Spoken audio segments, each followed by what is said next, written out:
Hospitals లో gyms, కసరత్తుల treatments. పూర్తి వివరాలకు చదవండి రేపటి సాక్షి దినపత్రిక.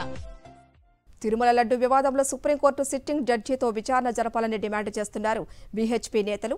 శ్రీవారి లడ్డూపై అనేక ఆరోపణలు వస్తున్న నేపథ్యంలో భక్తుల మనోభావాలను కాపాడాల్సిన అవసరం ఉందని అభిప్రాయపడ్డారు. దేవాదాయ శాఖను తొలగించి హిందూ ధర్మాన్ని కాపాడేలాగా ప్రత్యేక బోర్డును ఏర్పాటు చేయాలని డిమాండ్ చేస్తున్నారు. అక్టోబర్ 1న కర్నూలులో భారీగా నిరసన ర్యాలీ చేపడుతున్నట్లు ప్రకటించారు.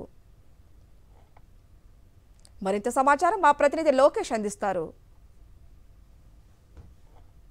సుప్రీంకోర్టు జడ్జితో విచారణ జరపాలంటూ విశ్వ హిందూ పరిషత్ డిమాండ్ చేస్తున్న పరిస్థితి. దీనిపై మాట్లాడేందుకు విశ్వ హిందూ పరిషత్ సంబంధించిన సభ్యులు ఉన్నారు, వారితో మాట్లాడదాం. చెప్పండి, ఈ కల్తీ విషయము ఒక సుప్రీంకోర్టు జస్టిస్తో ఎంక్వైరీ చేసి నిజ నిర్ధారణ చేసి దాంట్లో దోషులు ఎవరైనా రాజకీయాలకు అతీతంగా ఖచ్చితంగా శిక్షించాలని విశ్వ హిందూ పరిషత్ మొదటి డిమాండ్.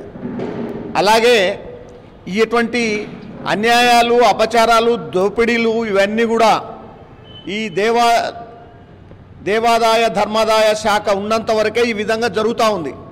కాబట్టి అసలు యాక్చువల్గా కొన్ని దశాబ్దాల పాటు నుంచి విశ్వ హిందూ పరిషత్ డిమాండ్ చేస్తూనే ఉంది, దేవాదాయ శాఖను రద్దు చేసి ఈ మా దేవాలయాలను మేము పాలించుకోగలము, మేము అడ్మినిస్ట్రేట్ చేసుకోగలమనే శక్తియుక్తులు మా దగ్గర ఉన్నాయి. కాబట్టి మీరు అంతా తప్పుకొని, దేశవ్యాప్తంగా తప్పుకొని మాకు దేవాదాయకు, మా హిందూ సమాజానికి అప్పచెప్పండి అనేది రెండవ డిమాండు. అలాగే చాలా రోజుల నుంచి ఒక తిరుమల తిరుపతి దేవస్థానంలోనే కాదు, అన్ని దేవాలయాల్లో, శ్రీశైల దేవస్థానంలో కానీ ఇవన్నీ కూడా అన్య మతస్థులు చట్ట ప్రకారం ఏ చట్టంలో కూడా లేదు, ఈ దేవాదాయ చట్టంలో ఉంది ఇతర మతస్థులు చేయకూడదు అని. కానీ దొడ్డిదారిలో వచ్చి వాళ్ళు ఏదో ఆ విధంగా స్థిరపడుతున్నారు. కాబట్టి వాళ్ళందరినీ కూడా ఎట్టి పరిస్థితుల్లో ఖచ్చితంగా తొలగించి హిందువులను మాత్రమే ఉండాలి, ఈ షాప్స్ కూడా హిందువులే పెట్టుకోవాలి. స్వతహాగా ఒక వక్ఫ్ బోర్డ్ ట్రిబ్యునల్ లాగా ఈ యొక్క హిందూ తత్వానికి సంబంధించిన ఒక ట్రిబ్యునల్ ఏర్పాటు చేయాలని మీరు డిమాండ్ చేస్తున్నారు. ఎందుకంటారు? ఎందుకంటే అంటే ఒక్కొక్క రాష్ట్రంలో ఒక ప్రభుత్వం ఉన్నందుకు ఇవన్నీ సవ్యంగా జరగడం లేదు. అందుకే మేమేం చేస్తున్నాం, విశ్వ హిందూ పరిషత్ తరఫున కేంద్ర ప్రభుత్వాన్ని కూడా డిమాండ్ చేస్తున్నారు, ఇటువంటి చట్టం ఒకటి తీసుకురండి అని చెప్పి వాళ్ళని కూడా డిమాండ్ చేస్తున్నారు. అందువల్ల ఎంతసేపు మీరు దయచేసి ఒక్కటి అర్థం చేసుకోండి, విశ్వ హిందూ పరిషత్ అనేది కేంద్ర ప్రభుత్వం బీజేపీకి కానీ లేకుంటే టీడీపీకి కానీ అనుకూలం అని చెప్పి పొరపాటున కూడా అనుకోవద్దండి. విశ్వ హిందూ పరిషత్ ఉండేది హిందువుల యొక్క మనోభావాలు కాపాడేదానికి. కేంద్రం ఆధీనంలో ఉంటే కేంద్రం చేయాలి అనేది మా డిమాండ్.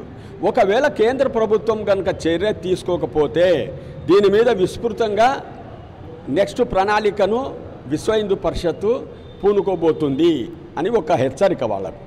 దేశవ్యాప్తంగా సెప్టెంబర్ 30వ తేదీ నుండి అక్టోబర్ 3వ తేదీ వరకు హిందూ మనోభావాలు దెబ్బతీస్తున్నటువంటి దేవాలయాల యొక్క పాలక మండలి వ్యవహార తీరును మార్చాలని, ఇటీవల కల్తీ విషయంలో కూడా ఎవరైతే దోషులు తెలితే వెంటనే కఠినంగా శిక్షించాలి. దేశవ్యాప్తంగా ఈ యొక్క దేవస్థాన శాఖను దాన్ని రద్దు చేస్తూ స్వయంగా పూర్తి స్థాయిలో ఒక బాధ్యతలు అప్పచెప్పే విధంగా కేంద్ర రాష్ట్ర ప్రభుత్వాలు నిర్ణయాలు తీసుకోవాలంటూ విశ్వ హిందూ పరిషత్ డిమాండ్ చేస్తున్న పరిస్థితి.